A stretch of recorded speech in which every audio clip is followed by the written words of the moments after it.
The widespread narrative about World War II, especially the early years, usually evokes how German generals made brilliant use of so-called Blitzkrieg tactics, an innovative concept founded on the concentrated use of tank units, on speed, as well as maneuverability. Pity, though, that Blitzkrieg was a propaganda term coined to describe the effects of early German campaigns and not actually a tactical approach. What the Wehrmacht put into practice was their take on combined arms warfare, a military doctrine which they referred to as the War of Movement, or in German, Bewegung baby. And it wasn't such an innovative concept, nor was it exclusive to Germany. Since the Napoleonic Wars, and once again after World War I, military theorists all across Europe developed doctrines and strategies based on A, the coordinated use of different arms, and B, breakthrough of enemy front lines, followed by a deep thrust towards their command centers. So in today's episode, we're actually going to take a look at the Russian and later the Soviet doctrine, one that could be summarized as the conduct of combined arms efforts to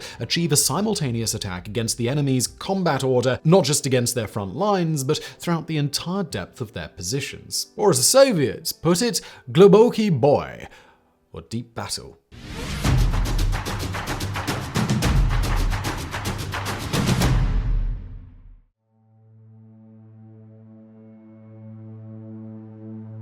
Early Soviet military theorists did not operate in a vacuum, but they leaned heavily on the military traditions of Tsarist Russia. Especially in the 19th century, Tsarist military doctrine swung between two extreme visions. One was the one exemplified by General Prince Mikhail Kutuzov, the man who defeated Napoleon's invasion. Prince Kutuzov actually makes several appearances in War and Peace by Tolstoy, in which he states that the wars were won through time and patience. Kutuzov was a proponent of a defensive strategic approach in which Russian troops would make good use of their vast territory and large numbers to stretch out the invaders' supply lines and eventually wear them out. Just before we continue with today's episode, let me take a moment to thank our incredible sponsor for making this episode possible, and that is Sheath Underwear. Now let me tell you about them. They make the most comfortable boxer briefs that you've ever worn, and certainly I've ever worn. If you're tired of boxers that feel too loose or briefs that feel just too darn tight, then Sheath is the answer that you've been waiting for.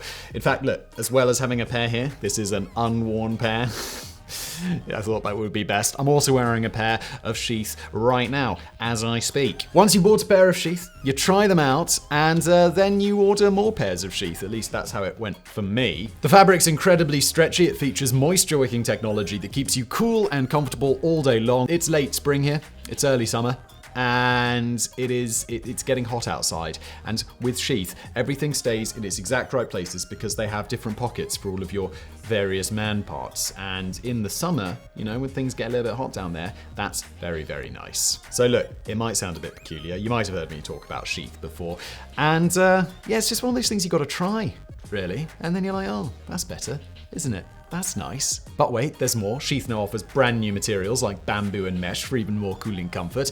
They're always looking for ways to keep you feeling fresh. And here's a little something extra for you. Use the promo code WARAGRAPHICS and you'll get 20% off your order at sheathunderwear.com. So just go to sheathunderwear.com, use the promo code WARAGRAPHICS, and you'll get that exclusive discount. And now back to today's video. Another general of the era, Alexander Suvorov, was the proponent of a radically opposite approach. He emphasized offensive operations conducted with speed and surprise. During World War I, the mantle of Suvorov was picked up by General Brusilov, the planner and leader of a vast offensive campaign against the Central Empires in 1916. Brusilov was successful in breaking the German and Austro-Hungarian lines, but failed to consolidate his gains due to his troops' lack of mobility and coordination. During the Russo-Polish War of 1919 to 1920, Soviet General Mikhail Tukhachevsky ran into similar problems. His initial advances at the Battle of Warsaw did not reach operational depth due to the lack of reserves, which would have helped to protect the initial gains. The war ended with a Polish victory, which led Soviet military theorists in the 1920s to opt for the Kutuzov school of thought. This faction was led by General Alexander Svietchvin, who proposed to make good use of the Soviets' massive manpower to conduct long defensive wars of attrition. At a 1926 military congress, Svietchvin's ideas were opposed by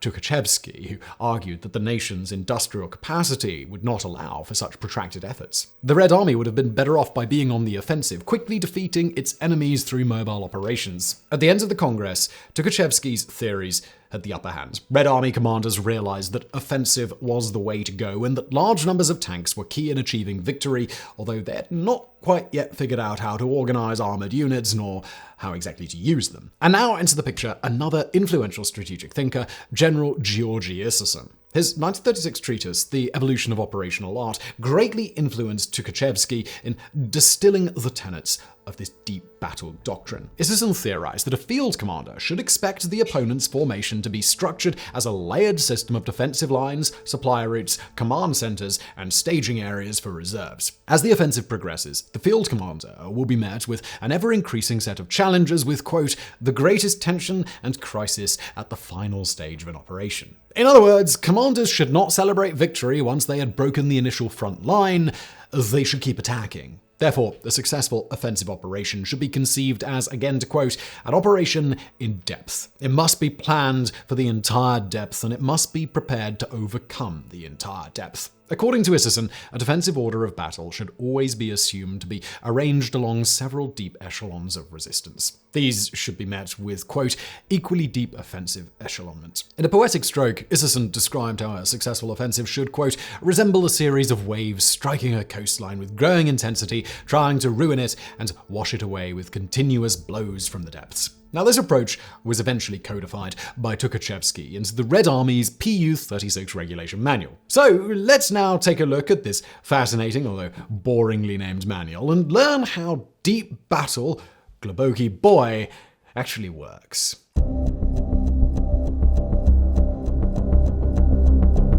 In Tukhachevsky's doctrine, commanders facing the enemy front line would organize their forces in 4 echelons. The first echelon, consisting of aircraft, bombers, and fighter bombers, would establish air control and bomb key enemy positions. The second echelon would be composed of armor, infantry, and artillery. By launching combined offensives, they would identify the weak spots in the enemy line and punch through it. The actions of the second echelon would be divided into 2 phases. In phase 1, the infantry would attack alongside the immediate infantry support tank groups, or NPP, in their Russian acronym. NPP groups consisted of light tanks and armored cars, and their task was to offer protection to infantry by neutralizing machine gun nests. NPPs were intended to advance up to 1.5 kilometers or 0.93 miles from the forward line, the starting line of attack. In phase 2, long-range support tank groups rushed into action. Known as DPP, these groups were designed to engage enemy resistance located 1.6 to 2.5 kilometers from the forward line. That's about 1 to 1.5 miles, American friends. DPP groups would consist of heavier vehicles compared to MPPs, such as the T-35 and T-28 tanks. Next, the third echelon of armored units, supported by self-propelled artillery, motorized and mechanized infantry, would exploit the breach or breaches, pouring through the punctured line and driving deep through enemy-held territory. These units would be allowed to carry out independent operations, bypassing pockets of resistance, targeting vital command and control centers, artillery batteries, reserves, and supply lines. The tank groups at the heart of this echelon would be the long-range action ones, or DD. Due to the nature of their mission, DD groups required the use of light, fast tanks. In the late 1930s, the BT series tanks fitted the bill, but later these were replaced by medium tanks such as the legendary T-34. Once the DD groups exhausted their run, they would be followed by a 4th echelon of reserves, which would consolidate gains and mop up any residual resistance. To summarize, we can say the Globoki boy was based on the correct assumption that enemy units are not deployed across a single line, but are arranged across several layers of frontline troops, reserves, and supply lines. In order to effectively break the hostile attack, friendly forces should rely on large independent armor and mechanized formations, followed by sufficient reserves to drive deep into enemy formations. Or to quote directly from the Red Army Regulation Manual PU-36, quote, the enemy is to be paralyzed in the entire depth of his deployment, surrounded and destroyed. Which was all well and good, but how would it actually turn out when this was put into practice? Well, the Red Army carried out several maneuvers and exercises to test Globoki boy. A particularly large one took place near Minsk, modern-day Belarus, in September 1936. Foreign military observers remarked positively on the size of the Soviet armored units. As per quality, while a British observer noted how these forces were handled with little skill, leading to tank formations bumping into one another. Clearly, it was too early for Tukhachevsky's theories to have filtered down to subaltern officers and NCOs on the ground. And a few weeks later, Soviet tank units would have the opportunity to finally test Gleboki Boy in a real situation, the Spanish Civil War. In this conflict, the Red Army sided with the Republican government and its Popular Army against Francisco Franco's nationalist forces, supported by Italy and Germany. The first shipment of 50 T-26B tanks landed on Spain's southern coast on October 15, 1936, under the supervision of Colonel Krivoshin, a training officer at the Soviet Tank School.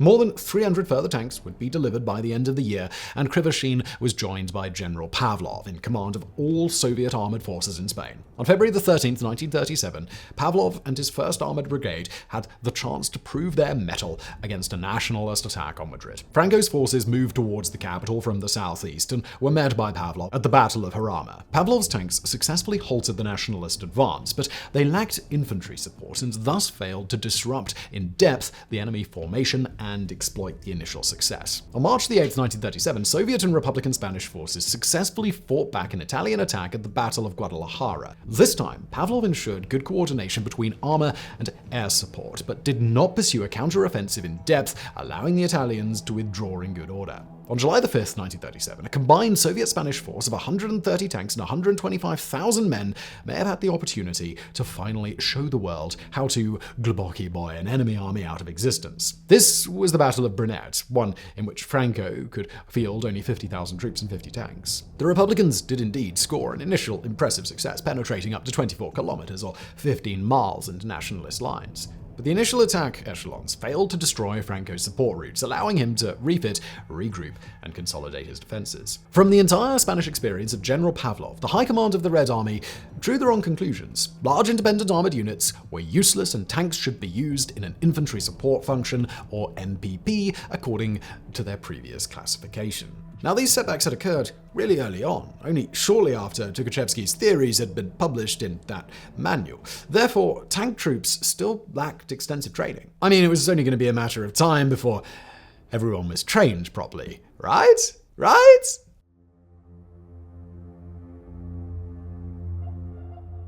That would have been the case had not the Soviet Union been led by one Joseph Stalin, a paranoid despot with a knack for shooting himself and his nation in the foot. From August 1936 to March 1938, Stalin unleashed his secret police, the NKVD, on a great purge designed to eliminate perceived political rivals and consolidate his power. The purge extended to senior officers of the armed forces accused of Trotskyist sympathies, espionage, or even consorting with the Germans. The NKVD arrested or executed 11 out of 13 army commanders, 57 out of 85 corps commanders, and 110 out of 195 division commanders. The army leadership had been thoroughly decapitated, losing invaluable experience and talent in the span of just a few months. Amongst the victims of the purges was Marshal Tukhachevsky, shot in the back of the head by an NKVD officer on June 12, 1937. The Marshal's military theories could have survived their creator, but not in such a climate of fear and paranoia. Those officers who survived the purges avoided any association with Tukhachevsky and his works, thus confining Gleboki Boy to almost complete disgrace and oblivion. The Red Army adopted a concept aligned to General Pavlov's conclusion. Larger armored and mechanized units from brigade upward would be disbanded. Their vehicles would be spread thin, distributing them across rifle divisions and confined to just a mere support role. Luckily, though, a brilliant general would prevent the deep battle flame from going completely extinct: Georgy Zhukov. From the 20th to the 31st of August 1939, Soviet and Mongol troops clashed with Japanese forces at Khalkhin Gol on the border between Mongolia and Manchukuo. General Zhukov split most of the 500 tanks under his command among infantry units, except for those in the 6th Brigade. He kept them as a cohesive unit, which he used to pierce through, envelop, and destroy 2 entire Japanese divisions. This successful, if partial, application of deep battle principles unfortunately received little attention. 2 weeks after Khalkhin Gol, the Red Army invaded Poland. In this operation, 2 mechanized corps, the 15th and the 25th, performed poorly due to the poor logistics. Once more, the Supreme Military Council drew the wrong conclusions. On November 21st, 1939, the council ordered the mechanized corps to be disbanded. Their tanks were divided into smaller regiments and assigned to rifle divisions in a supporting role. And this is how armoured units were deployed in the Winter War, i.e. the invasion of Finland from November 1939 to March 1940. Stymied by the ferocious Finnish defence, tied down by an outdated doctrine, the Red Army failed to punch in depth across enemy lines. Advances were slow, territorial gains disproportionately low, and casualties were extremely high. But you can check out our video all about the Winter War for more on that. Following the Pyrrhic victory in Finland, General Pavel Rodmistrov, commander of the armoured forces, advocated for reforms to, quote, "Tanks must be employed in masses. The best situation for a tank commander is to be in command of large groups, a brigade, a corps, an army. These are splendid instruments in an offensive, a concentration of 1,000 tanks. This is the dream of every tank commander." Rodmistrov's dream was fulfilled by his boss, Minister of Defense Marshal Timoshenko. In the second half of 1940, he organized the creation of 9 mechanized corps, each comprising of 1,031 tanks, 268 armored cars, and 36,000 troops. 20 more such corps were created in the first half of 1941. Now, on paper, these corps appeared as awesome fighting units. But since the purges and the demise of Tukhachevsky's doctrine, no senior commanders were trained or experienced enough to lead such unwieldy monsters. And this became apparent after June the 22nd, 1941, the beginning of Operation Barbarossa. Again, you can watch our dedicated video on that for all of the details, but in short, the invasion of the Soviet Union was met with spectacular success initially, despite the Axis fielding only 3,000 tanks against the Red Army's 24,000. Due to their poor leadership, most of the Soviet mechanized corps were encircled and destroyed in the early stages of the invasion. The Axis onslaught was halted only with the counter-offensive in defense of Moscow from December 1941 to May 1942. The Red Army was successful on this occasion, but it made no use of independent tank brigades nor deep battle principles, resulting in a slow and methodical advance.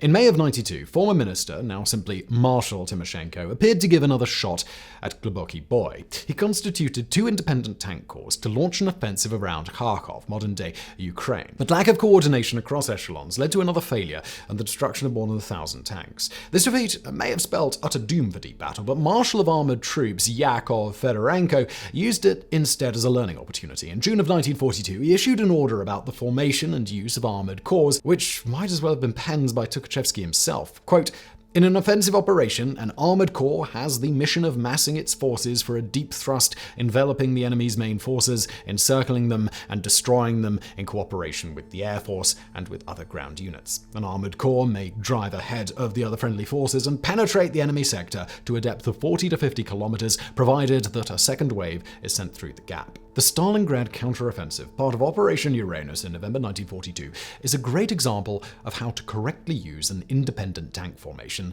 the 5th Tank Army, as part of Gluboký Boy. The attack on the German line started at 7:20 in the morning on November the 19th with a barrage by more than 3,500 artillery pieces.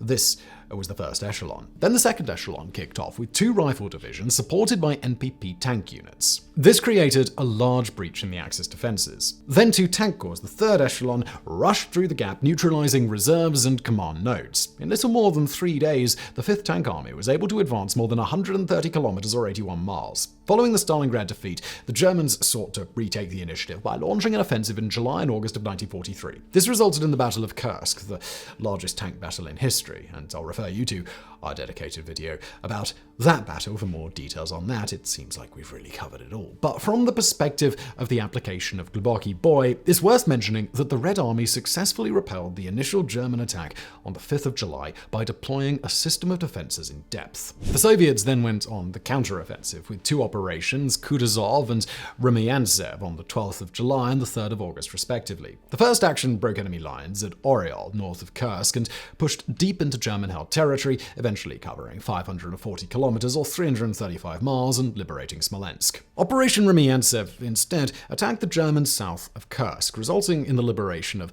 Belgorod and Kharkov, modern-day Ukraine. Soviet armored doctrine would continue evolving and yield even larger successes, most notably Operation Bagration and the Manchurian Campaign of August 1945. The objective of Bagration was to liberate Byelorussian, or modern-day Belarus, and drive the Germans back to East Prussia. Operations began on June 22nd, 1944, the 3rd anniversary of Barbarossa. The Soviets deployed 4 fronts, formations roughly equivalent to army groups and other militaries equipped with 5,200 tanks and self-propelled guns. Following very closely the deep battle in instructions from the Pu-36 manual, an initial infantry assault was effectively backed by brigades of T-34 tanks and Su self-propelled howitzers. The echelon broke the German lines in 6 sectors, allowing for more mobile groups to rush in. The 5th Guards Tank Army, under General Rodmistrov, was particularly successful, advancing up to 40 kilometers, 25 miles a day. The 5th Guards cut off enemy supply routes, captured a vital communication center, seized the Minsk-Moscow motorway, and reached Riga, modern-day Latvia,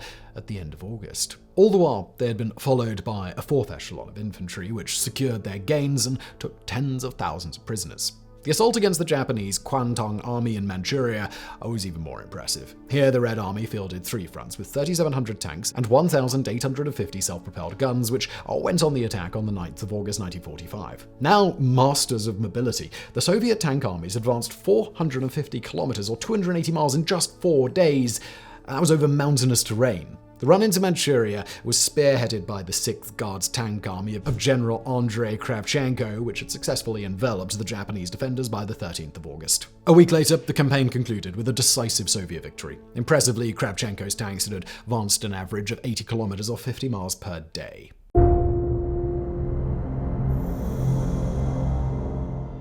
Following the end of World War II, the practice of glboki boi fell into disuse. It was intrinsic to its nature that the doctrine would be applicable only in the context of symmetric warfare carried out by means of conventional weapon systems. And the decades following World War II were all but conventional. The Soviet Union and its allies found themselves locked in a Cold War with the West, in which long-range nuclear deterrent was more important than echelons of combined armored and mechanized formations. And when the Cold War did indeed get heated, Soviet forces would find themselves waging asymmetric wars against guerrilla formations, as was the case in Afghanistan. And then there's the Russian Federation, which has been involved once again in a conventional war with its recent invasion of Ukraine. The performance of its military, and tank units in particular, has been generally poor. Again, we've got several videos dedicated to that if you want more details. One of the reasons for such poor performance is the lack of a key ingredient to glboki boi: coordination amongst different arms and services. According to Defense Post author Jeffrey H. Fisher, modern warfare requires skillful combination of domains, land, air, and sea, but also space, the electromagnetic spectrum, cyber, information, and others. By applying a too rigid vertical command structure, Russia's military cannot successfully coordinate multi-domain operations, a contemporary version of glboki boi. So that concludes our exploration of the deep battle doctrine. I hope you found the approach interesting, and do let us know if you like this military theory stuff, whether you'd like videos like this in the future. It's a bit experimental. Let me know what you think, and thanks for watching.